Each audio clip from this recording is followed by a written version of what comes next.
You pay us the tax, we will give you the security. তোমরা tax দিবা, আমরা security দিব।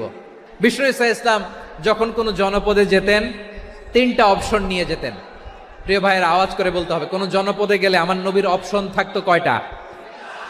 আমার মতো তিন আঙ্গুল উঁচু করে দেখান আর বলুন, আমার নবী কোন জনপদে গেলে কয়টা অপশন নিয়ে যেতেন? এক নাম্বার অপশন আসলিম তাসলাম। নতুন এলাকায় গেলে বলতেন আসলিম তাসলাম, ইসলাম ধর্ম গ্রহণ করো, শান্তিতে থাকবা, আমার ভাই হয়ে যাবো, আমরা ভাই ভাই। ইসলাম মানো, আমরা ভাই ভাই। অপশন নাম্বার কত? এক।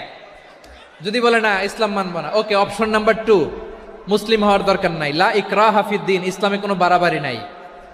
খ্রিস্টান আছো থাকো, বৌদ্ধ আছো থাকো, ইহুদি থাকতে চাও থাকো, কিন্তু আমরা যেহেতু রিজিওনাল সুপার পাওয়ার, আমাদের আন্ডারে থাকো, ট্যাক্স দিয়া থাকো, এটার বলে জিজিয়া। আলেম যারা আছেন বুঝবেন, এটার আরবিতে কি বলে? জিজিয়া। You pay us the tax, we will give you the security. তোমরা ট্যাক্স দিবা, আমরা সিকিউরিটি দিব, আমাদের আওতায় থাকবা, কেউ তোমাদেরকে আক্রমণ করতে পারবে না, আমরা নিরাপত্তা দিব। সুবহানাল্লাহ বলেন। এটা অপশন নাম্বার কত? আচ্ছা, বুঝে থাকলে বলেন, এক নাম্বার অপশন কি ছিল?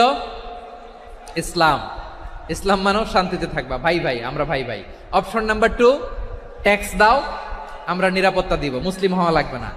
এখন এক নাম্বারও মানে না, 2 নাম্বারও মানে না, মুসলিম হবো না, ভালো, খ্রিস্টান থাকো, ট্যাক্স দাও, আমরা সিকিউরিটি দিব না, এটাও মানি না। বিষ্ণু বলেন, তাহলে তলোয়ার আমাদের আর তোমাদের মাঝে ফয়সালা করবে।